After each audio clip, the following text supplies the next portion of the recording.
Hey, what's up, everybody? Joe Mike here. Second day streaming on Twitch, which is awesome. I'm having a blast streaming on Twitch, and I hope that we can continue. Looks like right now I've got one viewer, which I don't know if that counts as myself or someone else, but um, welcome. So, anyway, I'm going to go ahead and crack open my Liquid Death. There we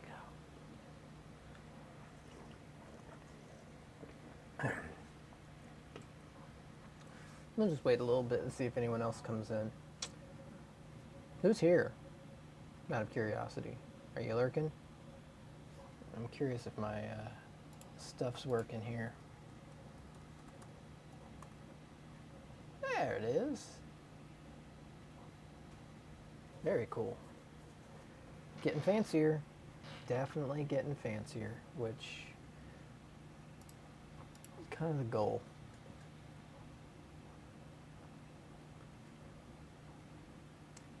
All right. It is Sunday night. And Sunday night means stream time with me, Joe Mike. Hey, zombie.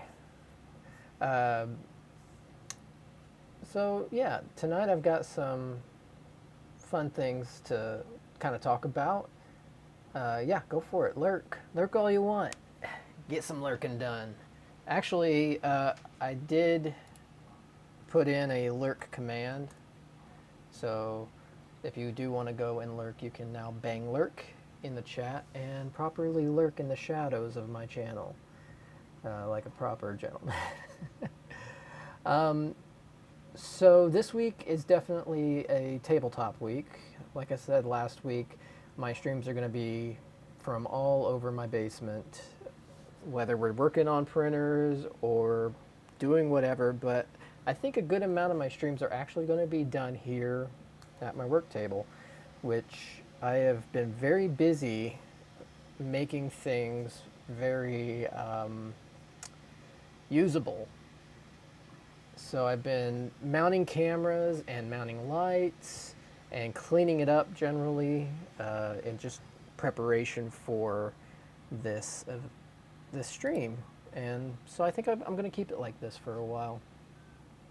Hey! Oh, I have not receded into the shadows, just in case someone sees that. How are you, Hack Monkey? Doing well?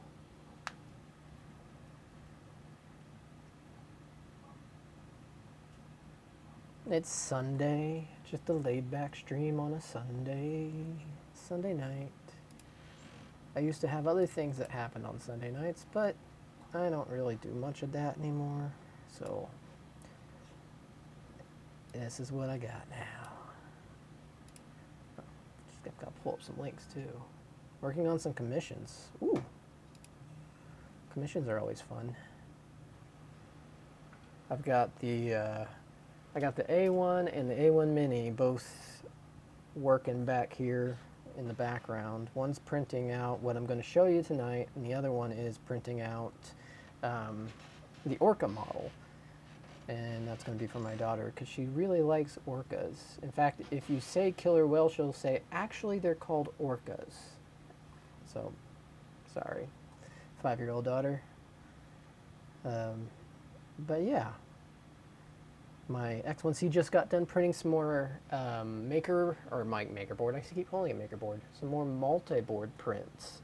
So it'll be one of the things that I'm going to show you tonight is how my multi-board has evolved from the last stream, which was last Sunday. So in a week, what I've done with my multi-board, which is quite a bit actually. It's kind of taken on a whole new aesthetic of like half hard tools, half precision tools, tapes, all my paints for my minis, all that stuff. So better see some blue LED. I've got blue on the board. Hey, you know what? There's blue silk filament right back here. So I'm getting the blue in. I'm getting the blue in. Oh, and a raid from Pez Liz. Hey. Hey, Liz. Oh my gosh. Hi. Hi, everybody. I'm Joe Mike, aka Joe Mike Makes, aka Average Joe Mike, aka Mojike, if you remember from the old gold days. Welcome into my stream. And thank you, Liz, so much for the raid. Golly. So I was just talking about the multi-board and how I've had a week now to kind of craft it into what I want it to be or what it's becoming. These things are incredibly dynamic, so I've just found myself moving things over and just arranging differently as I get new things on the board. So, oh gosh, got so many people in here now. Let's see, I'm going to get through here. Mr. K2 Kevin, howdy. Da Vinci, welcome in. Local Maker, nice to have you in. Winsing, hi. There's Liz. 3D Printing World 1, hi. Hello to you too. Nick 3DP, nice to have you in. Nick, thanks. Man or Mutant? Which one is it? Both, yes, sometimes. Depends on the day. Thanks for coming in. Technoside 2, welcome in. And Tech Jeeper, nice to have you in, sir. Royal Nomi, Nomi's in. Hi, Nomi. Mark H, good day to you, sir. Not so dirt. I'm trying to figure out what the emote is. I can't tell what that emote is, but welcome in. Joe Lambic, howdy. Mr. Wiz, I'm the Wiz. Welcome in. Hobby Main, thanks for coming in. Tink, hi. Hybrid Robotics, hello. Am I getting, oh, hold on. Sorry, they're initiating a call and it was messing with my ears. Mr. Poole, welcome in.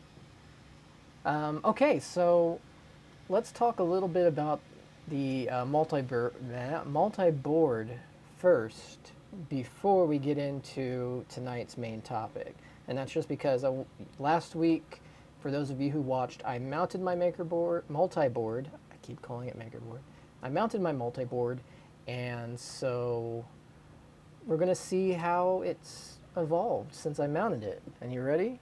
I have lots of cameras now, by the way, just so you know. So, excuse me while I switch some things around here. Pro streamer, always. Okay, so I'm going to kick on that autofocus real quick so we can see what is going on. Got my handheld cam. Close cam. Okay, so my multi-board has taken off a little bit, as you can see. I've got my paints for my minis on the board, alcohol wipes. I've got my multimeter on the board, batteries on the board. There's a light clipped up there for the stream. I've got my drills on the board, the charger for the drills. Over here, just some random stuff. Got some various tools and measuring devices, a tape hanger, which is really cool. You can see right there, that's the camera that you're currently watching me through. It is actually mounted to this multi-board. And then just some random stuff down here, some files, scissors, and some various writing utensils, and a wet palette for my minifigs. So yeah, my multi-board is really coming together. I'm still printing things out for it. And then I got this really nice light that mounts, it mounts to the table, but it shines very nicely over the surface here. So It's really an awesome system to mess with, and still messing with it. Woo! Now I gotta make sure I get the focus set on that for our stream tonight. Thank you. I like it a lot. I think it is impressive. I mean, not just saying my. It is the K2 arm thingy, Nick. Um,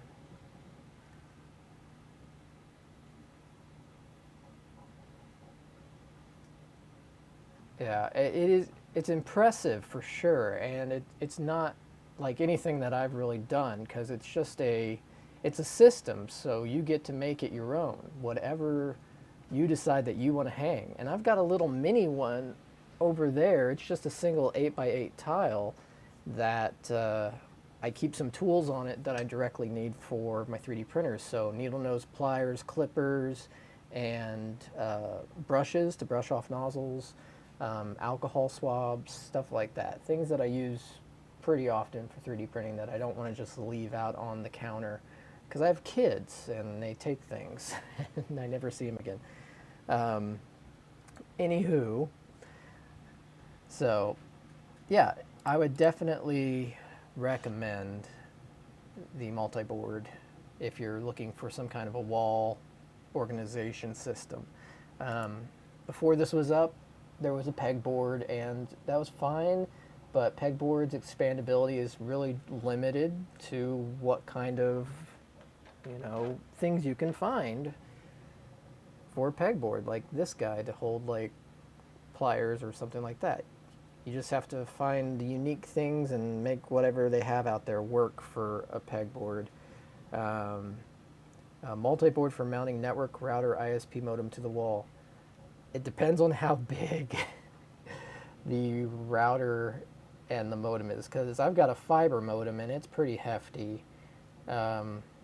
And then my router is actually a full-blown, well, it's actually a virtual machine, but it's a full-blown server. So that won't quite work in my case. I wish if I could mount a rack mount server to a multi-board, that would be an interesting thing. I'd have to use every single.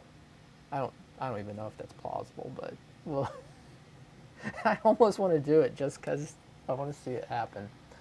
Anyway, sorry if I think I just covered my mic. Okay, so let's get to it. Let's talk about the past and the 3D printing community and what we used to do back in the day when it came to interacting with other makers at events. We had very simplistic thinking back then, and one thing that popped up often when you would go to an event like MRF, you would bring something that you could give other makers that would let them remember you by, and it varied everywhere, but the main thing that people brought were maker coins. If you're not familiar with a maker coin, that's a maker coin. Maker coins are pretty simple prints. They can be multicolor, they can be single color, they can be fat, thin. There really is no standard to the maker coin, and they're kind of going away, which is sad because I always thought the maker coins were neat, and I've kept several of them, which I'm going to show you. But yeah, so this, I don't even remember whose this one is.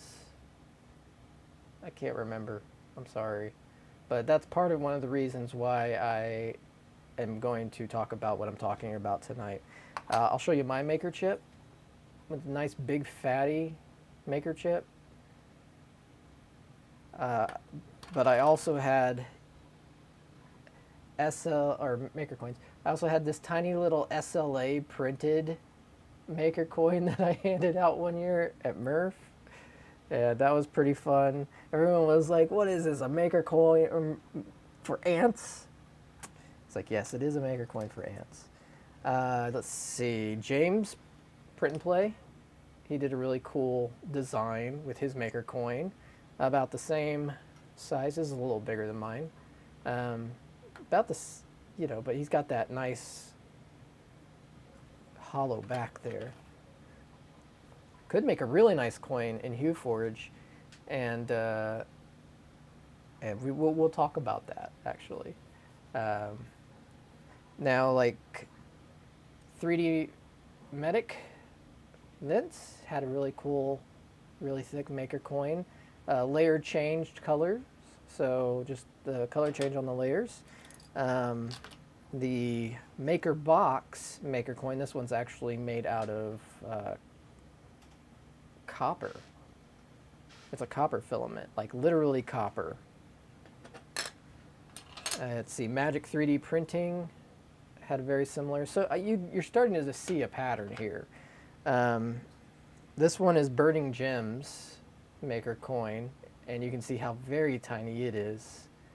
Hey, it's Britt. Hi, Britt. And the Silver Sunbeam. Hey. Print and Place coin-shaped fidget spinners. Yeah, those are... Doing cool things with your Maker coin is just a really cool thing to do, I think. So some of the other ways that people got their information out there or had things to hand out, this was 2008 Murph 3D Reefer, I believe, because he was using 3D printing to stamp leather. So this is a little piece of leather within a frame. Let me get on the close cam here. So you can see this is a little piece of leather, and he stamped that with a 3D print, like a 3D printed stamp, and then he just wrote 3D Reefer on the back. But there's that leather texture, and it smells like leather too, which is cool. So yeah, there's also all kinds of other ways that creators and people got their name out there. 3D Maker Noob back in the day, this was his keychain that he handed out. Atomic Filament used to hand out these really cool cutters that you can cut their filament bags with. Just mail. I don't remember who gave me this, but it's a Murph 2019 keychain. And one of my favorites of all time was Mr. Daniel Norrie. This is a patch. It's an iron-on patch, and it's got that kind of RF1 logo to it because he's the father of OpenRC, really. So it fits him great as far as the motif and all that. So the issue here, and I'm going to do a top-down look so you can see these kind of stacked up all next to each other.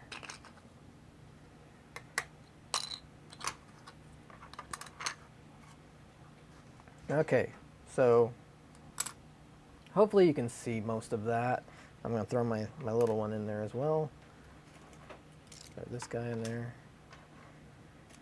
So here's my main issue with Maker coins, and that is, number one, they can vary in size dramatically.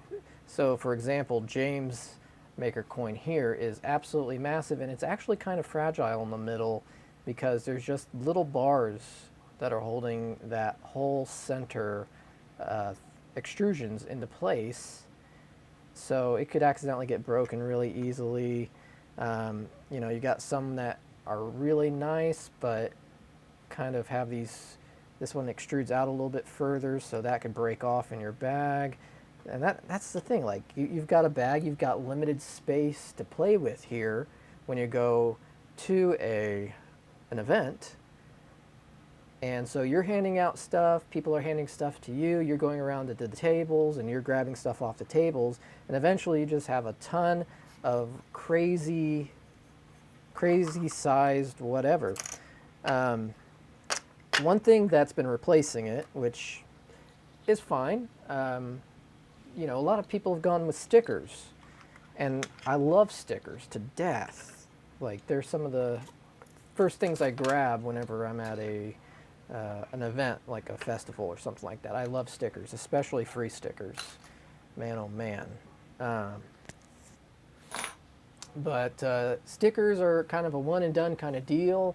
You take it, you put it on something, and the reason why I have a slight issue with stickers being a long-term um, thing to keep that you can give to somebody, I keep these like covers on my MacBook, and so in the past I have stickered these up crazily, and so I'll fill it up and then I'll peel that off and then I'll put a new one on and then, you know, either sticker it or not sticker it. But once you burn a sticker, the sticker's burnt. So this is actually something that I can't claim full credit for, and I'm sure someone's done it before in various different ways. But K2 Kevin kind of showed off an idea that he had for something that he wanted to bring, and I was like, oh my gosh, that should just be the new maker coin standard. Like, if we could all rally around this one design, this template, and you don't even have to use the same template, but stay within the constraints of the design as far as the size of it and the width of it and the function of it, it would be probably one of the best things that you could hand out at a maker event, or if you have a booth at a maker event, have them all over your booth. But they are so handy, and I gotta find mine now because I moved them. Maker chips. They're delicious. Try them with cheese. I'm gonna go ahead and post this in chat. So I went ahead and uploaded it to Things. So that is just the bare chip. There's nothing on it, but the picture of it is of my chip, so you can see what you can do with this. And to get a better look at it, this is my maker chip. It is the size of a standard poker chip, the thickness of a standard poker chip, and it's got a QR code on the back. If you have, let me get this camera behaving. There you go. If you have a cell phone handy and you can scan a QR code, see if this will scan. It's a little bright right now in this light. Let me back it up a little bit. That might be better. Try to scan that. And if you can't scan that one, scan the one on the Things website. They're not worth anything at a poker table unless you get really famous, I guess. So this accomplishes two things in my book. One, it gets your brand out there. You don't want to use ironing on the QR code, LM, because the QR code is so intricate that the ironing can actually mess it up. I tried that, especially with multicolored, because as it's going through, it can't iron the whole top surface evenly, and so it tries to iron just the white top layer, and it makes a mess of the QR code. But yeah, that would be fantastic if you could do that. Anyway, like I said, this thing accomplishes two goals. First, brand recognition, right? You've got your logo on there, and then you've got a QR code, and my QR code goes to my website, and then my website has my links on it, kind of like Linktree.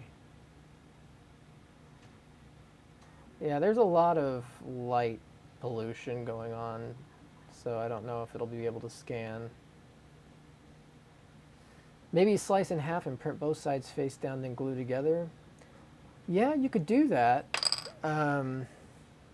My only issue with doing it that way is that there would be a whole lot more work involved.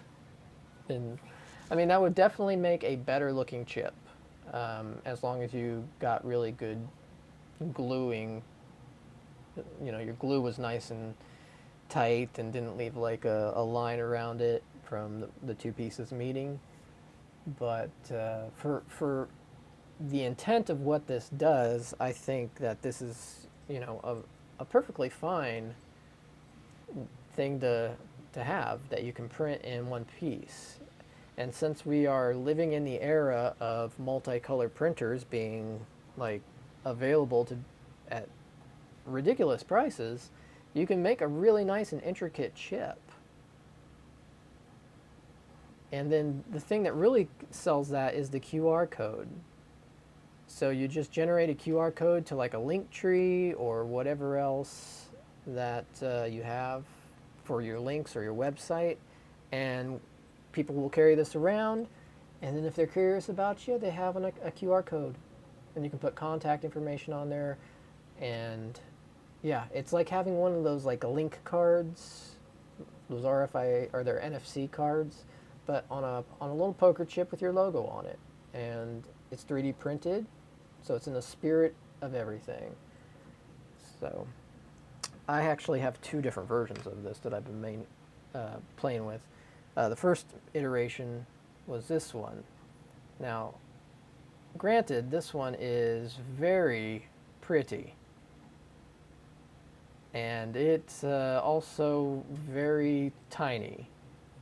It also has a QR code on the back. The QR code scans crazily enough, even at that little tiny size. And I wasn't using like a 0.2 nozzle or anything. I was using a 0.4. I was really amazed that it scanned at that size. What I did was I went ahead and redid the chip so you can have a larger logo on the front. And the most important thing is having the bigger QR code on the back that's easier to scan with a cell phone. You can see the big difference there. Put a secret message on the inside. I think that would ruin the chip.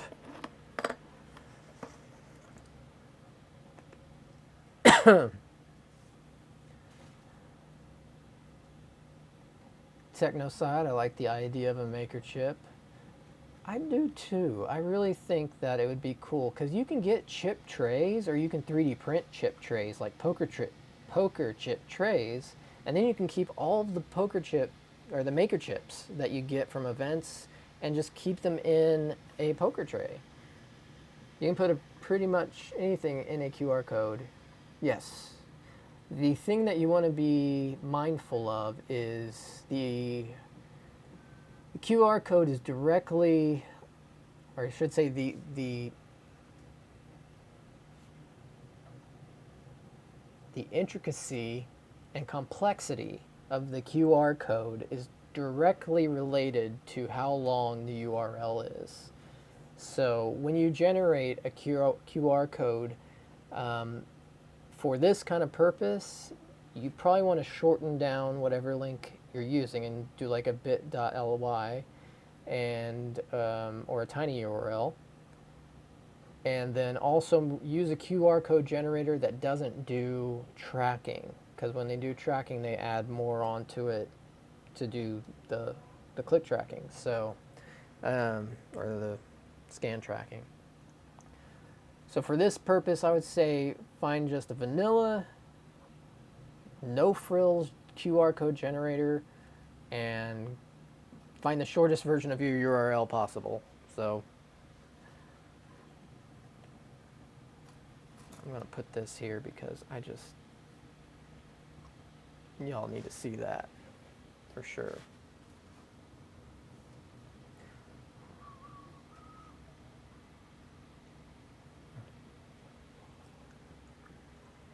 Okay, so what I'm planning on doing tonight is walking you guys through how I made my chip.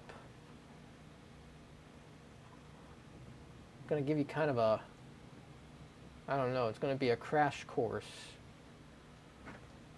in how to create a Maker chip. So here we are.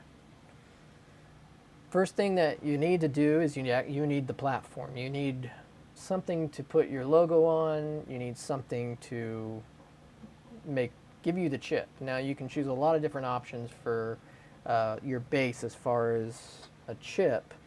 However, I went ahead and prepared one that's nice and flat. It is already set up for multi-part printing for the inlays. So those come in as two separate objects, which is a little cleaner. And then the rest of it, we do it in the slicer. So we don't mess around much with a whole lot of things. I just need to catch up on chat here. Said 3 times fast. Yeah. Might be good to print different sizes to figure out which works best. Yeah, so that's what I was doing. Like sticking to basically the 40 millimeter diameter of a poker chip with about a 4 millimeter thickness. And then as far as the different inlays and all the fancy things that make a poker chip, that's up to you and how creative you want to be.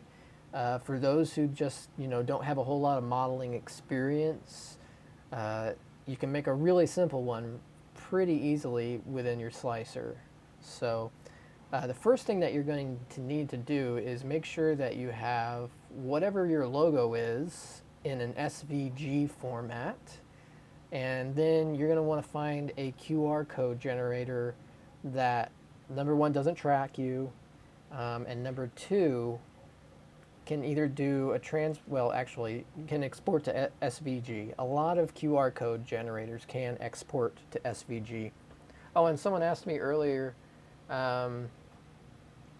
about the liquid death. Liquid death is just water. It murders your thirst. I'll be honest, I went to a music festival down in Birmingham, Alabama, and they had liquid death at the concession booths, and I was like, water in a can. Oh, what? Okay, but I realized that it's sparkling water and it's flavored, and it actually does have a little bit of sweetness thanks to the agave they put into it. So this one is severed lime. Instead of severed limb, it's severed lime, and it's a lime flavored sparkling water with a little bit of agave. And it is really good. They also have Berry Me Alive, which is Berry, berry, which is their berry flavored one. They got Mango Chainsaw. They also have a line of tea now in cans, which they have like a regular sweet tea, they have a peach tea, and then they have the Armless Palmer, which is an Arnold Palmer, which is the half sweet tea, half lemonade, and it's pretty good. So I've been a Liquid Death fan for a while, and I'm glad that they're starting to kind of peak up in different places. My local Menards had all of it, and it was cheap, so I just loaded up at Menards and had it, and it's in my fridge in the garage. So SVG support in the slicers makes this so much easier now. Oh yeah, totally easier. You used to have to import an SVG into like Tinkercad and then export out an STL, and now you can just drag the SVG directly into your slicer. The slicer I'll be using tonight, by the way, to show you this is Orca Slicer. Orca Slicer is a port of Bamboo Slicer, which is a port of Prusa Slicer. So it just kind of is going to be more or less uniformed across those three slicers. As far as Cura or any of the other slicers, I would recommend downloading like Orca Slicer just for this, so you can put models together really easily, and then you can always save the model and then put it into Cura to print it. Because I know that these new these new slicers don't have print hosts like the old slicers did. So you can't like keep your USB cable hooked up and send information from your computer to the printer, and it's actually printing from your computer. You have to have a print host, and that's kind of like with Octoprint back in the day, was a way to put a print host on your printer without having to hook up your computer to it or having to use SD cards. So you had something that you can monitor, something that actually fed the printer, the G code, etc. So I know that not everyone can take advantage of. I'm going to take this AirPod out because it's really not. It's kind of pointless because I can't hear anybody. Yeah, right. Oh, that's better. That's so much better. I can hear myself talk. Well, in stereo. Same exchange rate as Bitcoin. My gold just came out the press. Looks nice in colors. Oh yeah, Kevin's got a killer chip, a maker chip that he's been working on, and his iterations have been numerous, to say the least. Quite numerous. PNG to SVG, you can do that for sure. So if you have basically what I'm trying to do is make the process as simple as possible with as few steps as possible. And so that means just less conversion overall. So converting from a PNG to an SKG or SVG, SKG is a microphone. That's just one extra step that if you find a QR code generator that can generate SVG, which a lot of them can, that's just the route you should probably go if your intention is to use it in 3D printing. Excuse me. And then as far as your logo, if your logo is in PNG, I need to reboot. Man, I didn't get a nap today, so I am on the edge of tiredness. So, yeah. So yeah, if you do need to get your logo, which is a PNG to SVG, there are converters out there that can do that. Having a transparent background on your PNG definitely helps a whole lot. And you can import it. I think, does Tinkercad? Kevin Carson, what's up with you? Welcome in. I can't remember if Tinkercad can convert a PNG to SVG. Maybe Kevin knows. Yeah, go ahead and pick my brain. That's why I'm here. It doesn't. Ah, crap. Well, I think there was something at one point that converted. I know there are PNG to SVG converters out there. I just don't know how good they are. SVG and Works. Okay. That would be a fun dual-sided chip, one side Z, one side Z. That would be cool for a Z and Z chip. The only issue is that you wouldn't have a QR code on there. And that's kind of one of the big points of having this chip style, is to have the QR code so people can actually find you online. Vector Magic, yeah, okay, that's a good one. Inkscape PNG to SVG, and then Tinker SVG to STL. Oh, Granny, hi! I didn't know you came in. Welcome in. I don't believe Tinkercad supports PNG. Yeah, Kevin said it doesn't, and he knows Tinkercad really well. Kevin Carson, I'm about to pull the switch and buy my first printer. I've been spending months just reading through forums. I'm looking at the Bambu Lab X1 Carbon Combo 3D printer. I see you have a Bambu one too. You like them? Yeah, very, very much. So if you can see back there, I've got 3 Bambus, actually. I have the X1C Carbon Combo. I've got the A1, which I'm not supposed to be using right now because of, their recall thing, but I made my own bed cable for it, and I'm rolling with it. So I don't recommend everyone doing that. because I have electrical engineering experience. But and then the A1 Mini, which is honestly amazing, and all of them have AMSs. In fact, the X1C has two AMSs with a third on the way. And what I'm going to do there is two of the AMSs will be dedicated for multicolor printing. So my PLA will be in those two AMSs, and probably the support W material, which is easy remove support interface material that I use a lot. And that's pretty much what the first two AMSs will be for. The third AMS is going to be a PETG only AMS, and it's going to have my four most commonly used PETGs in it, just so I don't have to like keep messing with things. I can keep the most common colors in the AMS. I'll only really need to switch out the colors on the first two depending on what I'm printing and what colors are needed. But I just want one AMS straight for PETG. And so it's on its way. It finally shipped. So I'm happy about that. Adobe Express PNG to SVG, yeah. For a freebie, I have never had issues with Inkscape. Yeah, Inkscape I used for a while. It's not bad. I have two AMS for one machine and then one AMS for the other. Yeah, the A1 and the A1 Mini both have the AMS Lite as well, which is a four. If you've seen the AMS Lite, you've seen the AMS Lite. It's it's a completely different AMS unit, but it's still four colors or three colors and the support W filament, which is awesome. One is for hardened steel stuff and the other is for PLA. That's an interesting division.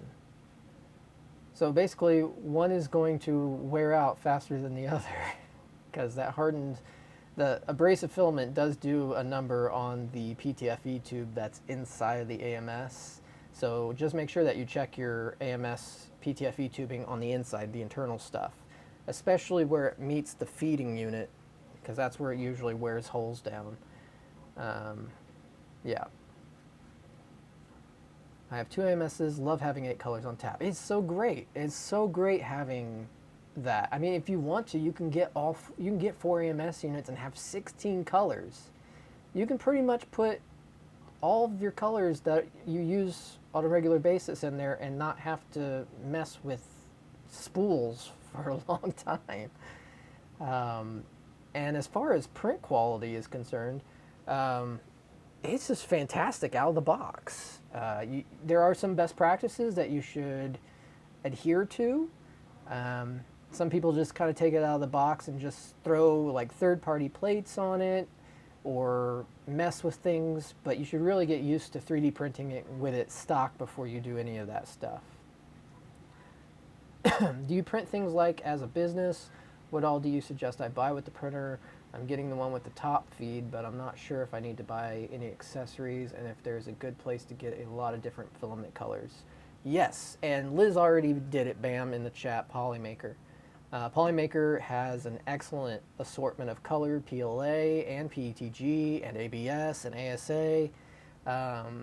And Polymaker's been my go-to for regular PLA printing.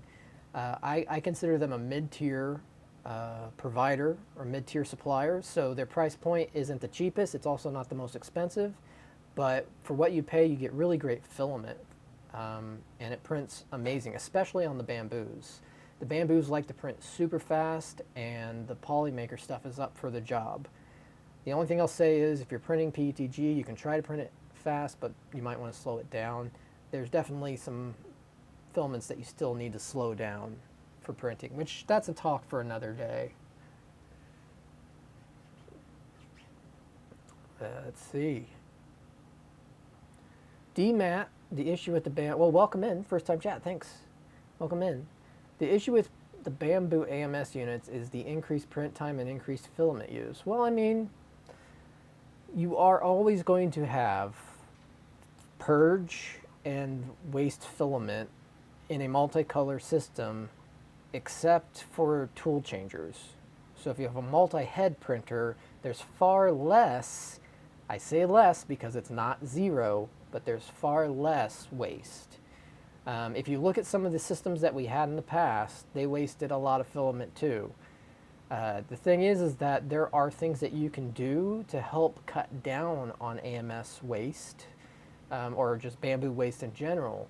A lot of the times when it's figuring out the purge values, how much filament it's actually going to poop out between the colors, it's giving you a huge range just to make sure 100% that that color is out and the new one is in.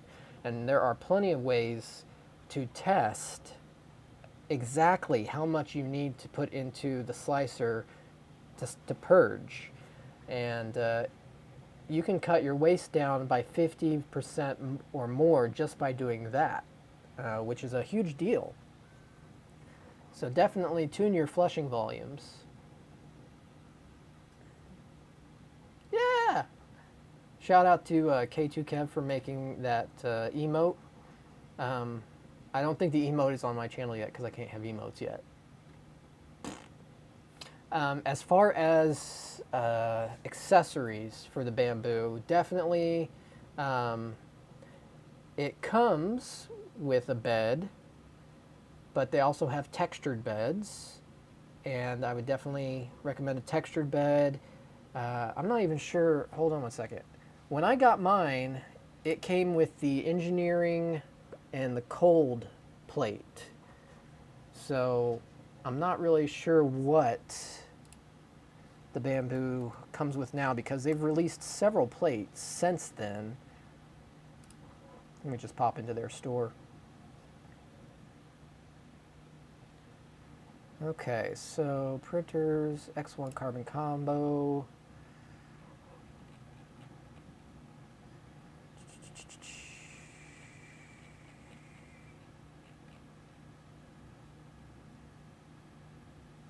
Well, does it still come with the cool plate? What does it actually come with in the box? That's what I want to know. Build plate, pre-installed, random. Okay. They just send you a random build plate now? Yeah, my A1 Mini and my A1 came with the gold PEI sheet, which is fantastic. It is a great sheet. And you can see it right here. You can get it. So what I would honestly say as far as accessories would be definitely a textured PEI plate, one of these gold ones. They're fantastic. Everything sticks to them. They're great plates. The second thing that I would probably recommend is taking a look at nozzles. So if you get into the accessories, you can kind of see what all's there, but they have these completed hot end nozzles. And what you might want to do is look at like getting a 0.6 millimeter as well as the 0.4 that comes with it. And that's just because there's going to be some prints that you just want to bang out and big fat layer lines, more functional prints maybe, and having a 0.6 is definitely great. In fact, you can tune a 0.6 to be fairly close to a 0.4 anyway. There's been a lot of videos on that, making 0.6 the standard versus 0.4, but I'm not quite there yet. I still like my 0.4. I'm a little old school. Yeah, I don't know what build plate it comes with. I think it said random, but I'll look again real quick. The fact that you have to, like, it says frequently bought together down here and the textured build plate is on there makes me think that it doesn't come with the gold textured plate.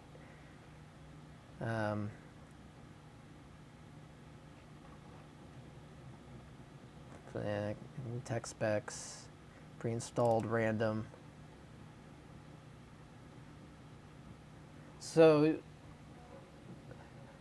I would pick up a textured plate anyway, and if you get a textured plate with it, bonus, you've got 2 textured plates. But if you get like a cold plate, I mean, those work, but they're not great.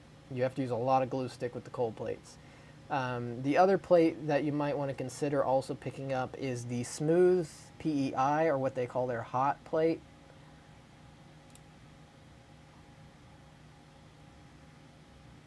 They got the high temp plate smooth, and then they've got the dual-sided smooth PEI plate, which is another, prints at about 50C on the bed. It's what you would find standard for any other smooth PEI. I would definitely look into that as an accessory. Most of these other things are just kind of like, meh, don't really need to bother with them. If you've got an X1C especially. You might want to pick up some extra expendables, so like heater cartridges and thermistors, some socks. Those, you know, end up going bad or getting shorted. The socks get dirty. So, yeah, just kind of look around on the accessories site. Those are a few options. I have extras of pretty much everything just in case. In fact, I'm about to change the XY belt on my printer because it's got over 3,000 hours on it, and it's showing wear. Like, it's showing physical wear on the belt. It's starting to fray, which I don't like. So, yeah, I don't know what plate it comes with now. Mine came with the cold plate. Should I buy an extra 0.4 head? Well, so the carbon comes with a hardened 0.4 nozzle, so it's a pretty resilient nozzle. It's not going to wear down as quickly as just a regular stainless steel nozzle or brass nozzle. So you don't have to worry too much about that. Your 0.4, you really just, everything wears everything down eventually, and in case you jam it and you can't get it unjammed, it would be handy to have another 0.4 around, but I would say that it's not a necessity to get a 0.4. Plus, Bamboo Labs ships their accessories from the United States. So if you're in the US, they ship from here in the US, so it comes lickety-split, so you're not down for long. The P1P came with the black textured plate. Yeah, the black textured plate I've had some issues with. I have two of those, and I have one that's rusting, and they just say that that's the way that is. And then the other one, I just stopped using when I got my gold one, because the gold one is actually better for the LiDAR, for sensing the flow and first layer and all that stuff, and it just works better as well. So I switched to gold. It's the gold standard. Oh, my contacts are sliding.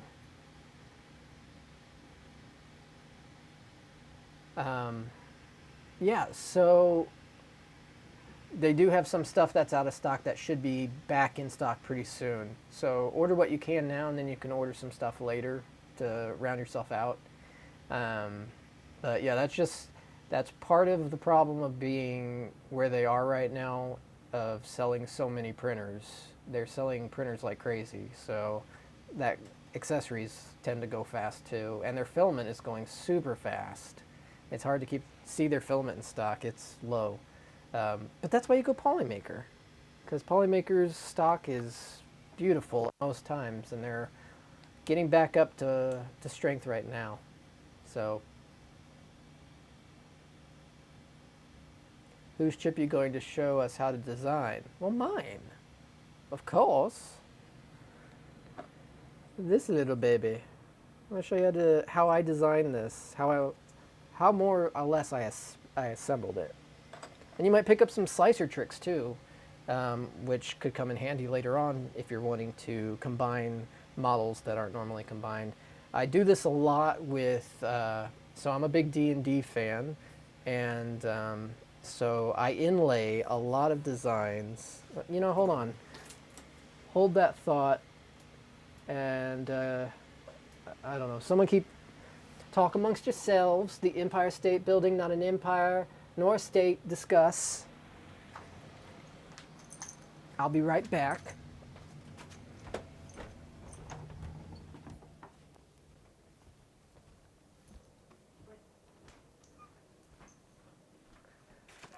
You can probably still hear me right now. I'm just grabbing something that I hope that you will enjoy seeing, because I had a very fun time making it and designing it. Okay, here we go. That wasn't important. Um,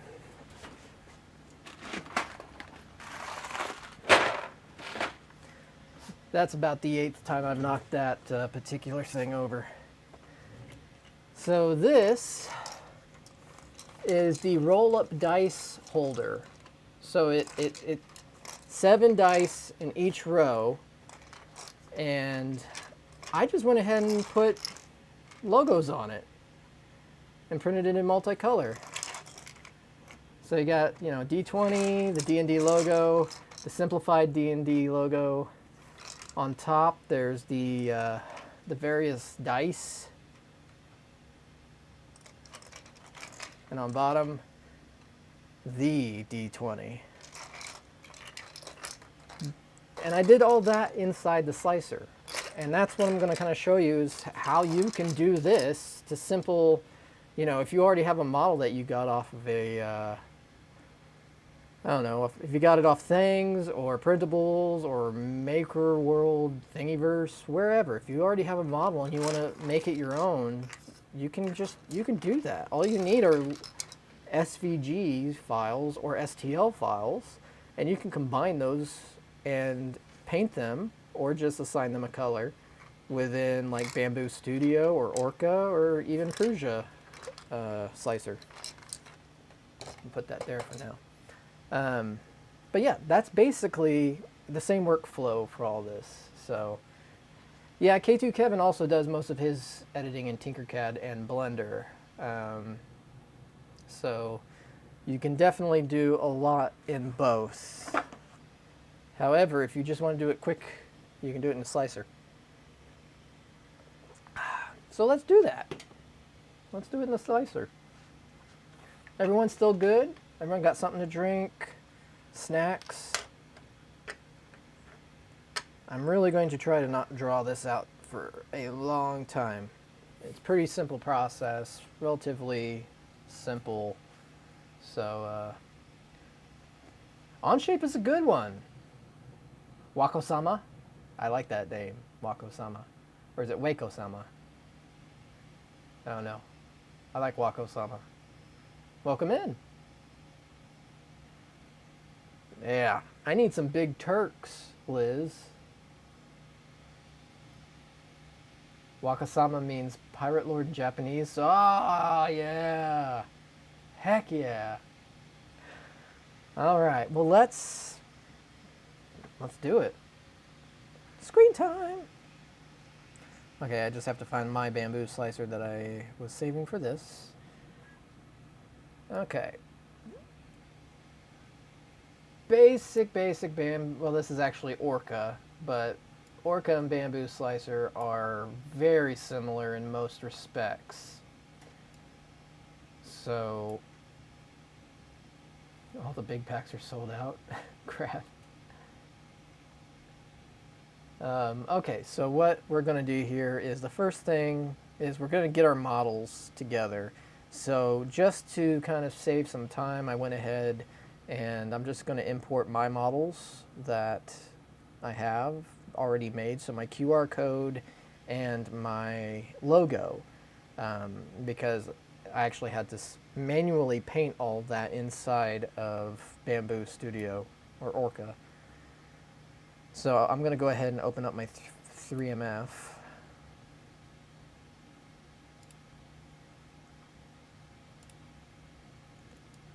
And there's my logo in multicolor, right?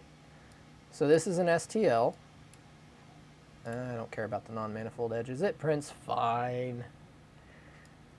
So as you can see, I went ahead and I colored this inside of Bamboo Studio to match my awesome new logo that both Kevin and Zombie helped me finally reach. I really like this logo a whole lot. Have I tried the wiper mod for the X1C? I have not yet, but I've seen it. I've been thinking about doing the wipe mod using the A1, the extra A1 scrubber that comes with the A1, and it just, so, yeah. So yeah, that's my logo. As you see, it's a little large. That's fine. I'm just going to scale it down to whatever for now. That's the beautiful thing about STLs. You just scale them down. The next thing I need is my QR code. So I just need to grab that from somewhere. This is the SVG. And as you can see, the SVG imported. It's yelling at me because it's huge.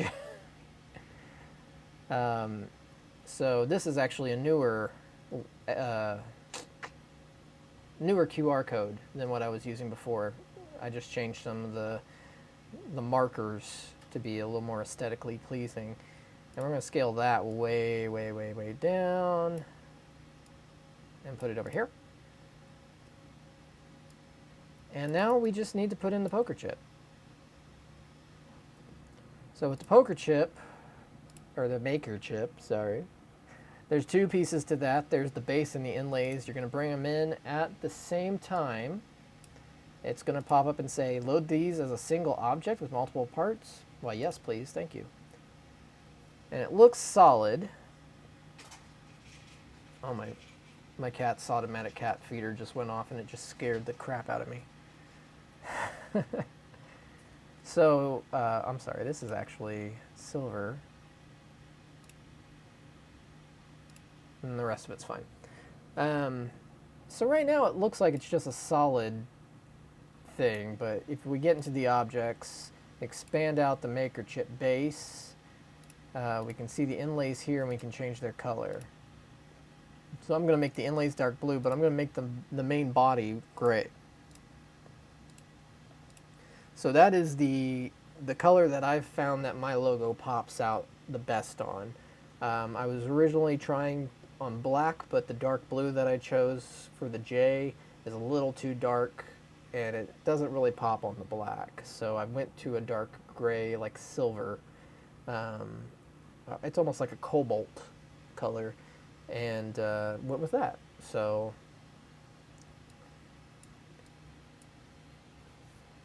by the way, anyone in chat too, but I was told by Buddy that there are Bamboo affiliates that give you a discount and gives them some money. Are you an affiliate, or anyone in chat? I'll give you that money. I am not a Bamboo affiliate, unfortunately. But where is K2? Because Kevin gets a kickback, I think. And he just... Kevin! Kevin! And that's very kind of you, by the way. Thank you for offering that. I very much appreciate it. By the way, there's K2 Kevin. Kevin, can you give the other Kevin your affiliate link for Bamboo? I don't get a kickback, but I can offer deals on Bamboo. Ah! There are too many Kevins. We got a lot of Kevins. Buildoverbot, hey man. Welcome to chat. Welcome to the stream. Does Austin get a kickback on his? Do we want to give Austin a kickback? I don't know. Anyways, I'm going to continue what I'm doing. So yeah, main chip is done pretty much. Choose your colors, get it ready. We just need to get the QR code and the logo on there. So this is where things get interesting. Just a little bit. Yeah, Zombie does have affiliate. Oh, yeah, there you go. Hey, Kevin Carson, Pezliz posted a link.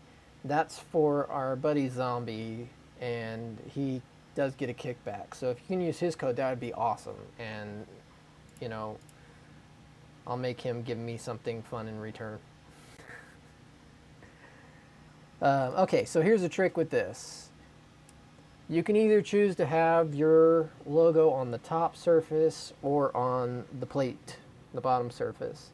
So at that point, you've kind of got to decide what is going where. And so for me, I prefer to put my logo on the bottom side. I want my logo to be the shiniest, most beautiful thing, and then the QR code's a ragged mess on the back because I printed it too fast, but it still works. So it's fulfilling its purpose. I want the logo to shine. So what I need to do is I need to actually mirror this along the x-axis and then bring it in there. And we're just going to kind of see how this looks right now. This is just something that happens in Bamboo Studio too, by the way.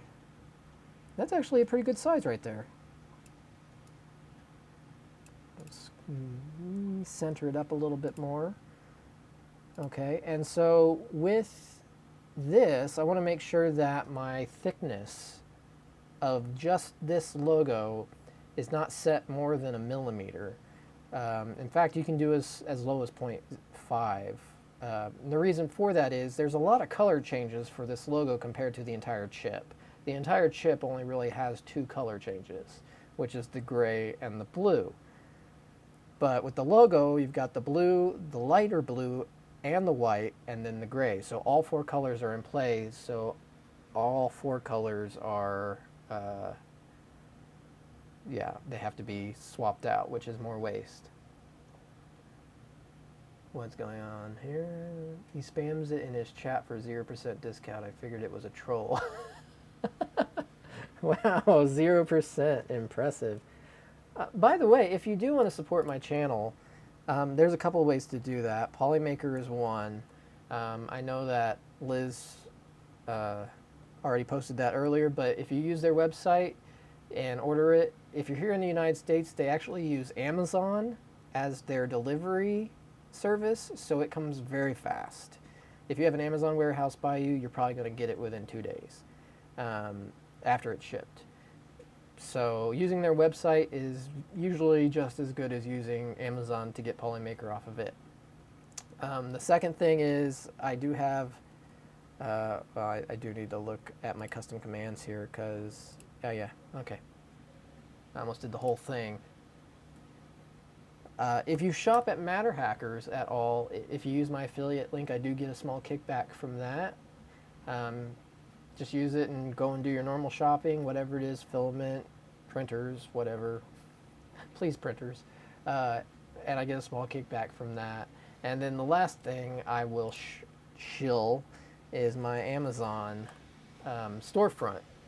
So I do have a storefront on Amazon that has a whole bunch of 3D printing accessories in it and tools. I literally own everything in that shop. It's stuff that I've used, and oh yeah. No, that should work. It's dirty, but it should work. So yeah, with my Amazon shop, I just don't go around looking for the most expensive things or things that I think people would like. These are things that I actually use. The filament that I use, the tools that I use, the streaming equipment that I use, everything. So if you are ever curious as to like what kind of cameras I'm using, they're on there. What kind of audio equipment I'm using, it's on there. The tools that I use, they're all on there. And they're all great. They're things that I stand behind as far as being useful for 3D printing, so, or streaming, whichever one you want to do, or both. So, yeah, I use Firefox too, and it's working for me. It might be here, I'll just copy it out and fix that. Nope, that's not right. What? Why didn't it copy?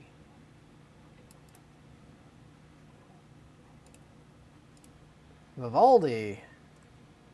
There it is. Okay. Enough of the ADHD. Okay, I like where this is right now. So what I'm going to do is I'm actually just going to assemble all these parts now. So I'm going to take the JM logo. Stop it. JM logo. And then I'm going to, on my Mac, hit Command and select the maker chip. You would hit Control on a PC. And then I'm going to assemble. Even with it assembled, I can still click on the JM and go in and scale it. So right now you can see that I'm at 2.31 millimeters thick for just that logo, which is more than half of the chip's overall width. So I'm actually going to bring that down to 1.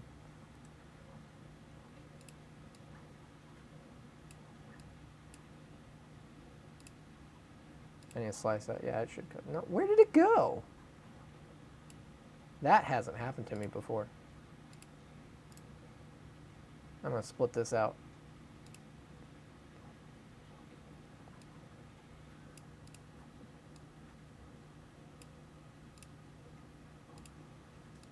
Okay, these two need to be reassembled. Then the JM. Line that up again. Sometimes it's hard because of the way it does this when you're on surfaces. You can always slice the plate to make sure. Okay, that's not assembled yet, but that's why it looks funny right there. So now we can assemble it as long as my JM is still the proper scale. Yeah, 1 millimeter. So hit the assembly, hit the JM, assemble. Oh, I know why it's not showing up. So anything that you put onto the main body, anything that you want to actually show up outside of it, you've got to drag that to the very bottom of the assembly for some reason. Then when you slice the plate, it's there. It's got a brim on it for some reason, but whatever. And that's backwards, so it actually flipped again. Buggy! So it's already selected. Mirror along the x-axis. There we go. That's normal now. And we need to move it. Nope, just the JM, please. Again, you can do this while it's assembled. Okay. So now that is one piece. The JM is on the bottom and in proper orientation. You got to flip the plate around to take a look at it. So let's put the QR code on the top. Let's make sure that the QR code is good. So what we're going to do is I'm just going to drag the QR code in here blindly. I'm going to assemble it with the rest of the assembly. I'm going to drag it down to the bottom as well. And now what I'm going to do is I'm going to use the move. You're going to see this little blue arrow right here. I'm going to drag this up until I can see it. Okay, so now it's hovering way above, and that's fine, because that will let me kind of drag it where I want it. And actually this could be bigger, so we can make it a little bit bigger. The Z's at 5.7 minute. No, that's not scale, sorry. The scale, it's at 0.83 millimeters. We can go ahead and make that 1. And when you do that, make sure that uniform scale is unchecked, or else it will adjust the scale of everything else. But we can go ahead and drag this out about like that. And I'm going to fix this because it does that when you drag it. When you use the, I forgot what you call those, the corner, what do you call those? Grips? It does mess with the entire scale, so you have to get in and redo that. So now that we have that pretty much kind of where we want it, I'm going to click on it, and we're going to use the, well, let's see what we got here as far as height. So I'm clicking on the chip, hitting scale.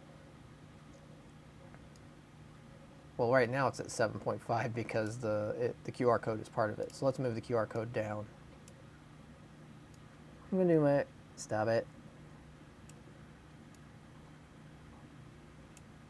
Just need the QR code, thank you. We're going to do our best to just make sure that just the surface is showing. Okay? And now that it's in the chip, I can see it's a little bit off, so I'm going to back over here in the objects. I'm going to move it a little bit up. Kind of center it out. And then I'm just curious as to its world coordinates here. So I'm going to click that. And then look at the world coordinates here. It's 1.31. Okay, so if we want to just kind of mess with this to see before it disappears, this is just to get it on the very surface of the chip. So 1.30 is still good. We're just reducing it by 0.01 each time. 0.29 is good. What about 0.28? We're just basically waiting for it to disappear. Or is that going the wrong way? Ooh, that would be my phone. I think that's good. It might have to go the other way, actually. 0.32.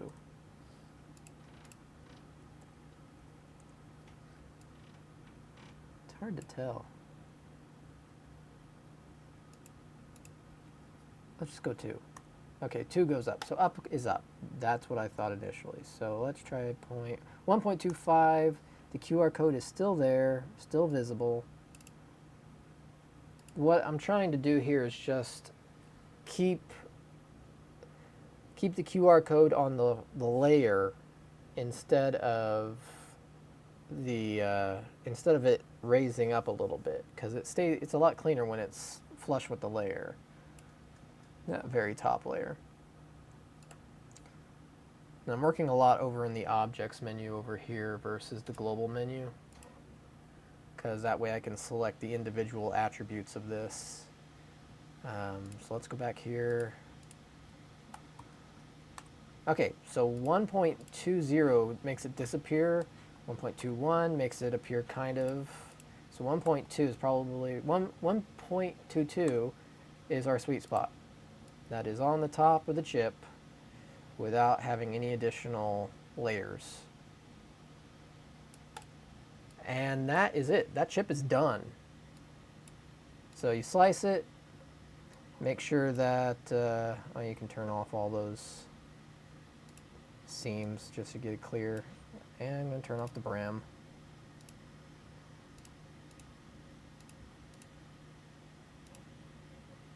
Okay, so now that's the top of the chip. One thing that I can do real quick, because I don't like it blue, so I'm going to go to the QR code in the objects, click it, make it white, make it pop. Your ringtone is the Mando theme song. Yeah, I've got the Mando whistle for one, and then I've got the as an alarm tone as well. So now that we've sliced it and we're seeing, exactly how it's going to look, we pop it over. My logo looks great. At this point, I would highly suggest that you file and save project as. It'll save it as a 3MF file, that's fine, but that way you don't have to reassemble the chip. You can just open it up, you've got the chip. And that's basically it. So what you can do is you can put your logo on it, put your QR code on it, print it like that in your colors, and just print them out in bulk. I'm working on a full set here. You can play around with different color backs. Like I like the silver one, but you can try, a red back maybe, or change the inlay colors. There's a lot of customability here available in this. So this is just a great way for you to be able to, that is 1, 2, 3, 4, 5, 6, 7, 8, 9, 10 chips right there. Am I going to print this one? It's already printing. I made this one, but I made it the same way as I made all these. So, and if we take a look at the size difference, and this just says JMT on it. There's nothing else on it. No website, no anything. And this one's got a QR code on it that has all the links. So for me, this is the better alternative to the coin. The coins were fun, but you can be just as creative with the chip, especially now that multicolor printing is very accessible. And as far as thickness is concerned, I can carry 3 of these to every one of these in just thickness alone, and then the area, we don't even have to talk about that. So yeah, roll up to Murph or Earth or our Murph, Rocky Mountain, with some maker chips and hand them out. Give them out like candy and get some exposure to whatever you want on there. Create a link tree, have your printables on there, have your things on there, have your Maker World on there. You know, all the different places that you have, your Twitter, your Instagram, YouTube, Twitch, whatever. What are the most commonly used filament colors? Going to add 8 to 12 to having a bulk sale. They always have that bulk sale. Just a heads up. Well, that's actually a new thing. It used to only come when you bought a printer, but they've opened it up. So when you buy in bulk, they give you a discount. I mean, I would say the most common colors that you should get are like your prime colors or secondary colors. So blue, black, red, and white. You're going to use a lot. Gray's a good one to have around. Black is definitely the best-selling color. I mean, black is used a whole bunch. It really depends on what you're wanting to print, too. So, like, I have a daughter, a 5-year-old daughter, and a 2-year-old son. So, you know, I'm still trying to figure out what my son's favorite color is, but I know my daughter's favorite colors are pink and purple and yellow. So I have a good amount of yellow, purple. The pink is back here. So I can print things for her. And but I also have my main staples. So I have lots of blues because I love blue. That's my favorite color. And I have silk variations of the whites and the silvers and the grays, and even the black silk is awesome. Oh man, is it awesome. Has everyone here seen Starship yet? Hold on one second. Starship was printed completely out of Polymaker silk. So I'm pretty sure this was the main hull, the chrome part is their chrome, and then the black silk for the heat shield. And it does come apart at hot stages. And it does have the boosters underneath the Raptor engines. And then, what is it, 30 of those? I can't remember.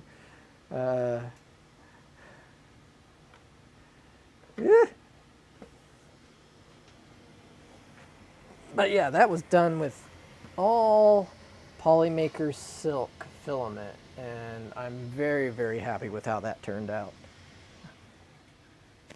I have some bamboo filament, and it's okay. I found that their white is a little too translucent of a white for me. I prefer more of a matte, opaque white. So, yeah. If you're, well, let me ask you this question, Kevin Carson. What are you wanting to print? What's your goal? Are you wanting to print functional things? Are you wanting to print some of the models that you're seeing? What's on your docket once you get a printer? What's in the queue? Does it RTLS as well?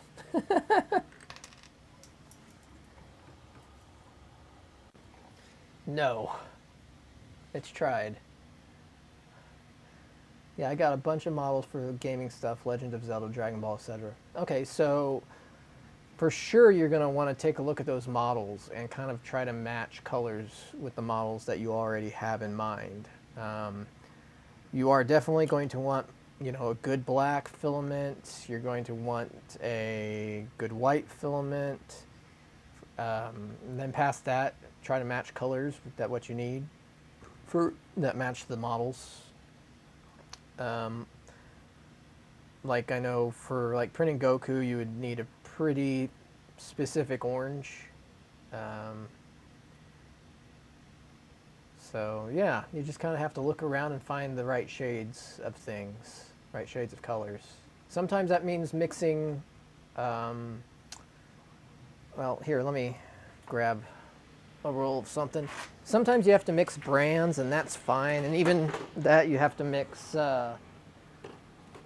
the different series within the brands. So like you sometimes have to mix PLA Pro with regular PLA or matte PLA. Gosh darn it. I'm gonna have like what Liz has.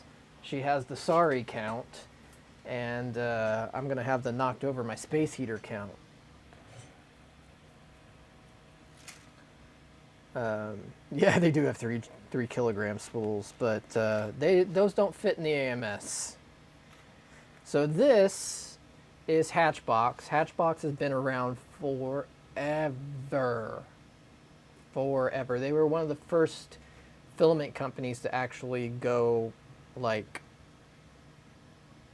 They were one of the first filament companies to be a big distributor. But this is their beige. And their beige, it's kind of washed out in this camera, and I'm sorry. But their beige is seriously one of the best light flesh-toned colors you can get your hands on. So for like Goku, this would be awesome skin color for Goku. I use it a lot with like the Wexter minis and stuff like that. Anything that needs a flesh tone, that's a light flesh tone like that, it's phenomenal. And you can get those off Amazon. In fact, I've got it in my store, I think.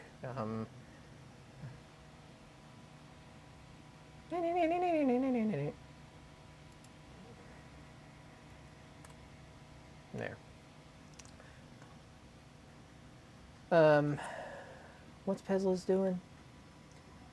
Oh yeah, Pezlis is laying down the repositories for you, which, man, there are a lot of repositories and they all have some pretty awesome stuff on them. Never thought Hatchbox quality lived up to the hype. Using Hatchbox now for 8 years. Yeah, I've been using Hatchbox for 8 years. I have experienced good times with them and bad times with them. They're good for certain things, and then for other things, yeah.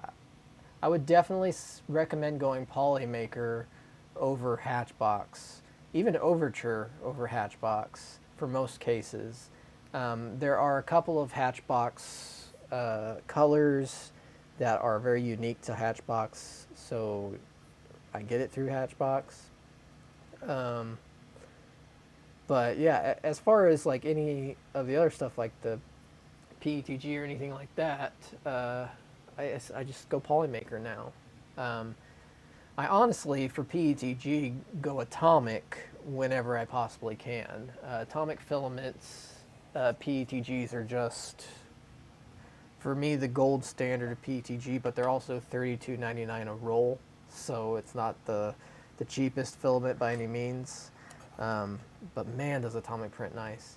But with my multi-board here, this is actually a mix of Atomic and Polymaker, and I can't honestly tell the difference. I know which one is Atomic and which one is Polymaker because of the colors, but the quality is pretty uniformed across all of it. So the Polymaker is printing really nice. Oh yeah, the Pro Pack. Jessie and Polymaker are my mainstays. Atomic and Protopasta are expensive, but so nice to print with. I have a crap ton of Protopasta right behind me right now. You can't see it because it's, well, actually, these spools are all Protopasta, and then the row behind that is all Protopasta. And that's the thing with Protopasta, you don't get a full K, a full kilo with it. But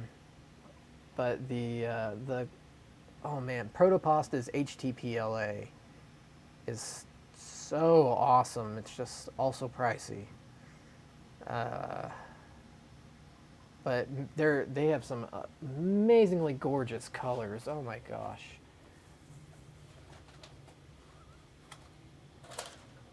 Yeah, like this sparkle green. I think it's what was it, Cloverfield? Cloverfield metallic green. And then this one is candy apple red. That's Chet's filament. And then they just have really good matte PLA. This is their basic matte HTPLA, and it's awesome. But it's pricey. Is the multiboard PLA? No, multiboard is 100% PETG. 100%. Some of the things that I put on it might end up being PLA, but for the most part, I have so much PETG and I print PETG so much that it's not any big deal to just print it all out of PETG. What's the difference between ASA and PETG and PLA? The mechanical characteristics are the main difference between the filaments. So PLA is your go-to for printing like decorative models and stuff like that. So like a Goku would be PLA. There are different types of PLA, so like PLA Pro or PLA Tough, which are enhanced PLA, which makes them stronger. But for the most part, PLA is more of the art filament, your everyday filament. PETG is a more mechanical filament. It has a higher melting point than PLA, so if you're doing something that needs to go into like a car where there might be sun that can heat up the interior of your car to what is called the glass transition point. I've had PLA prints in my car that have literally got to the glass transition point and were malleable in my hand. Mainly fidget spinners back in the day. But PETG is much better with ultraviolet and for temperature sensitivity. The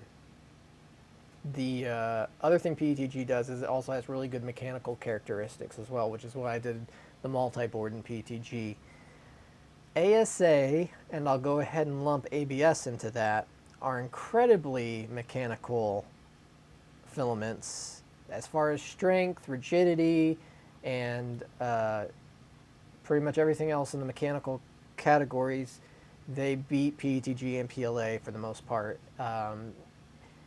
ABS, a lot of things are injection molded out of ABS that are around the house.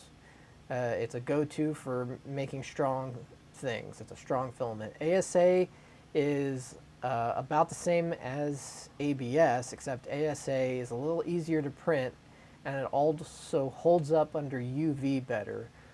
So the thing with ABS is if you're printing something that's going outside and it's going to hit direct sunlight a lot, after a while the color will fade, and that's just part of the problem of being exposed to ultraviolet light from the sun. ASA has better resistance to UV, so ASA is better for outside projects. Then you've got your nylons or your PAs, and they are the most mechanical filament that most people can print. Now there are tons of mechanical filaments out there, but they usually require a special printer to print them. ASA and ABS usually require an enclosure anyway.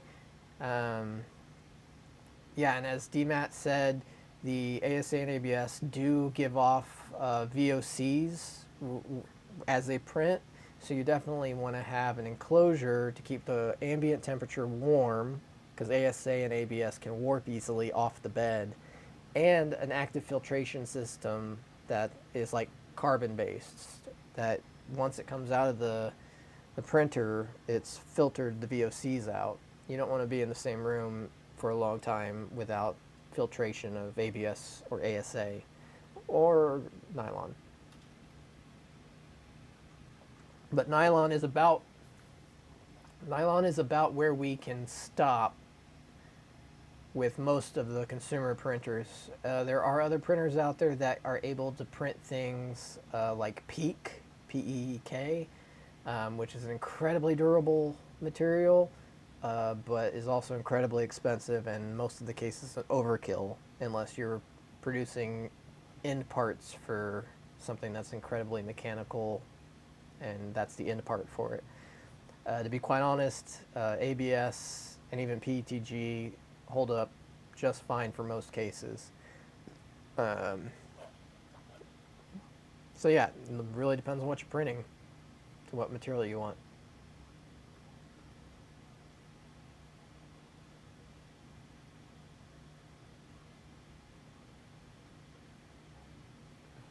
I still really like this tiny little, wonder if I can get this on the close-up cam.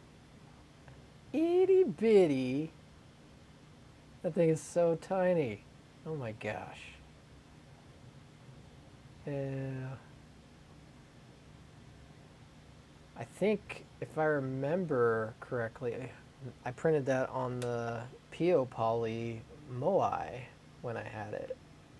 Printed all those on them. Oh yeah, TPU. TPU filament is a flexible filament. I've got some. Actually, I can show. So TPU comes in several variants, but they all kind of boil down to the same thing. They're flexible. They're a flexible filament, so they're great for all kinds of things.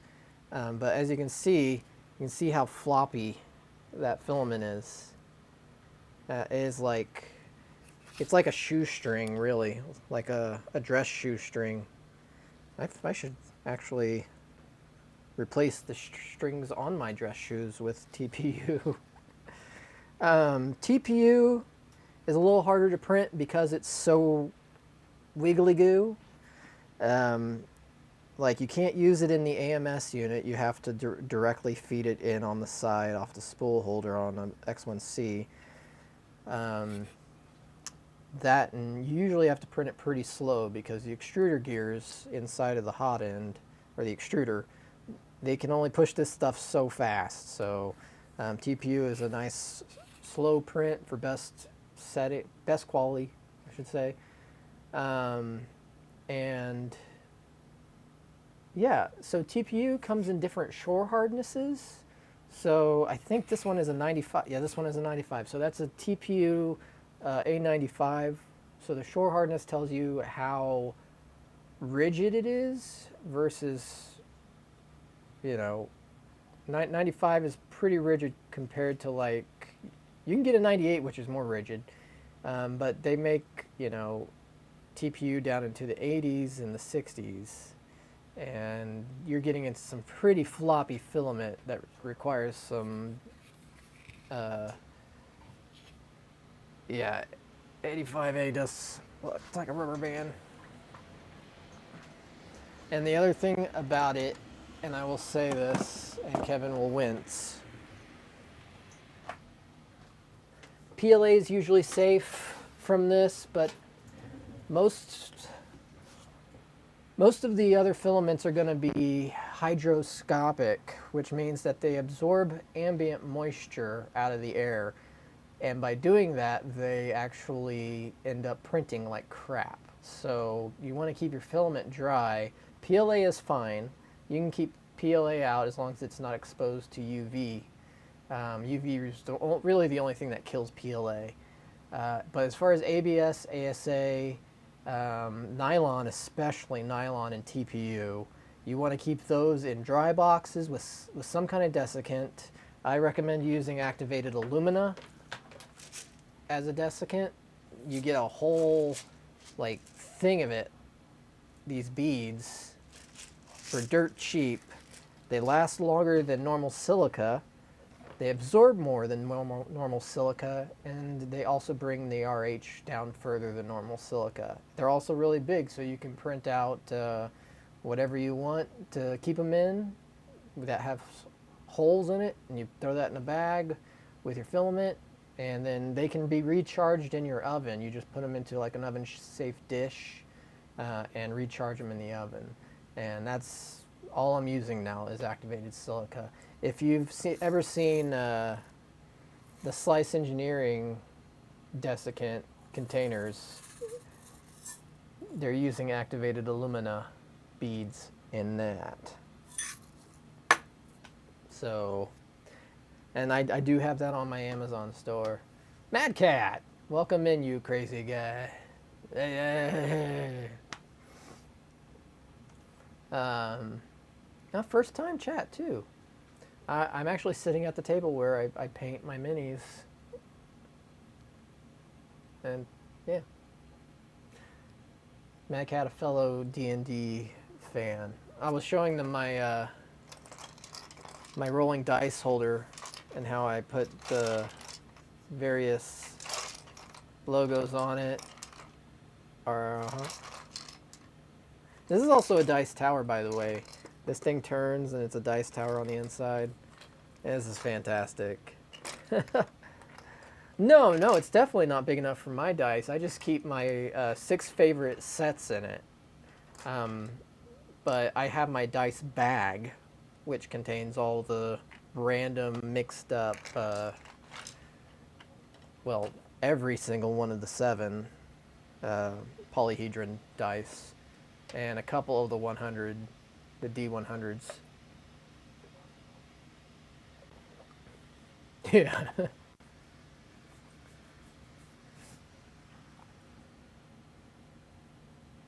Thank you, Mr. Poole. Appreciate that.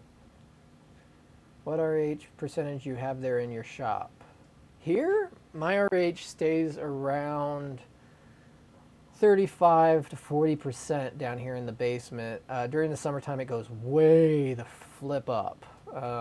So it'll be 50 to 60 down here during summertime. Yeah, my audio cut out? Check, 1, 2. Can you hear me?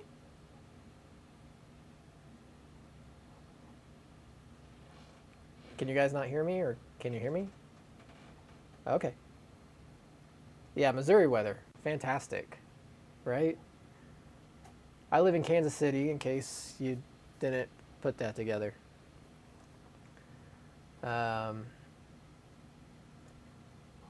Yeah.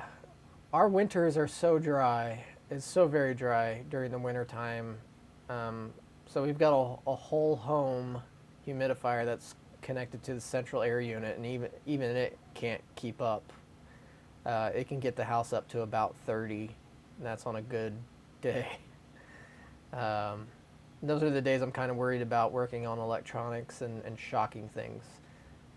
So I definitely ground myself when I'm doing intricate work. But for the most part down here it stays, around the 30. And in the summertime, it's anyone's guess. Hey, you're welcome for Tyreek. Didn't get you to the Super Bowl though, did he?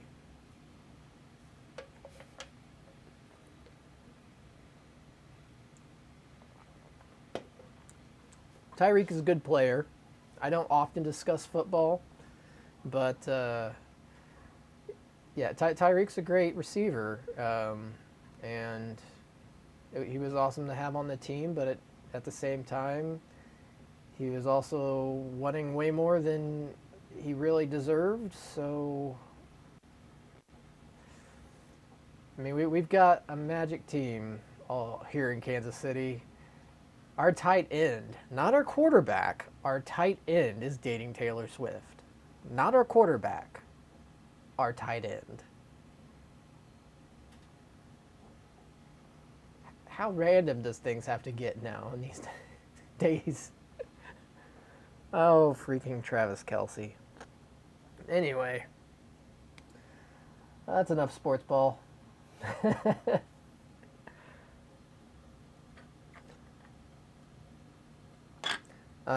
So I guess at this point, do you guys have any questions regarding the chip or really anything else for that matter? If you've got technical issues, I'd love to try to help you out a little bit as much as I can there.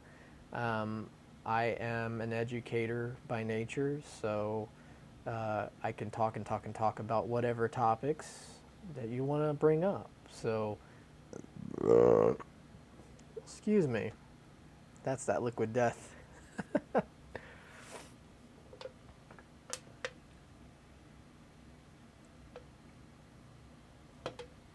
Yeah.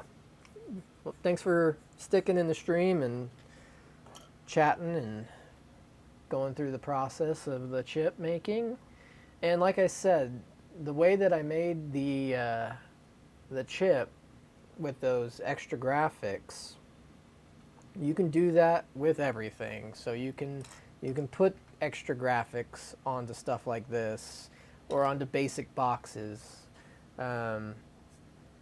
It's super easy, and you can do it within the slicer. No real modeling software required.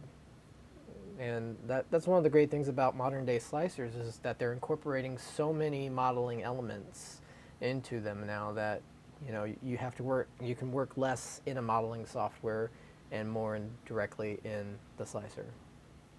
So.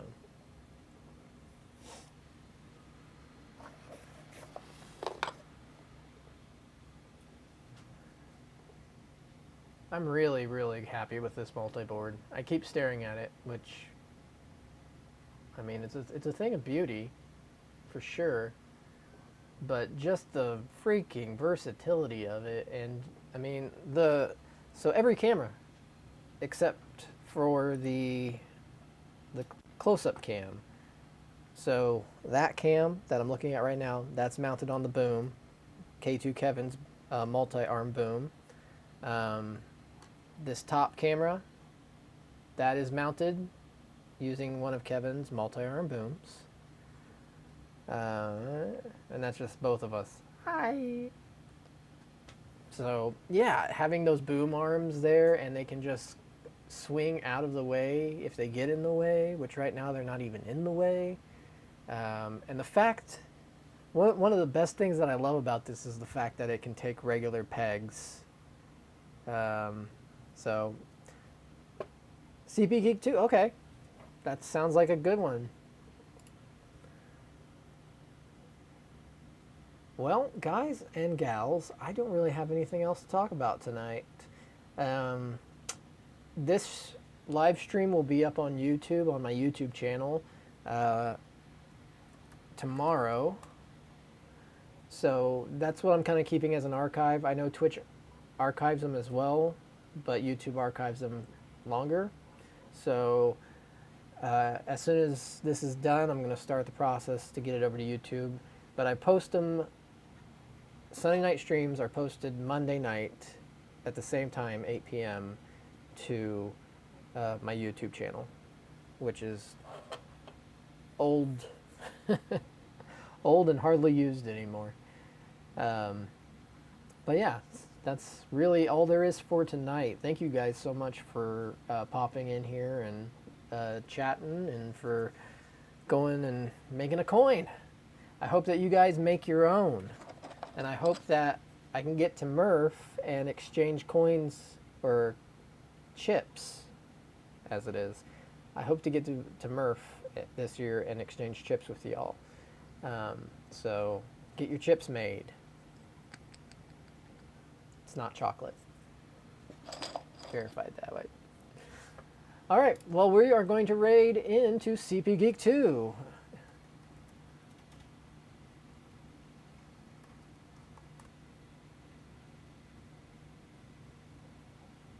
Apparently his channel is intended for mature audiences, so if you're a little kid,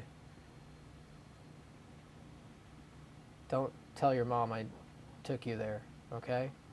Anyways, everyone have a great night, and remember that even though you're a maker and that I'm a maker, we're all makers in that we all can make the world a better place. So be kind to each other and just have fun. And happy printing. I'll see you later.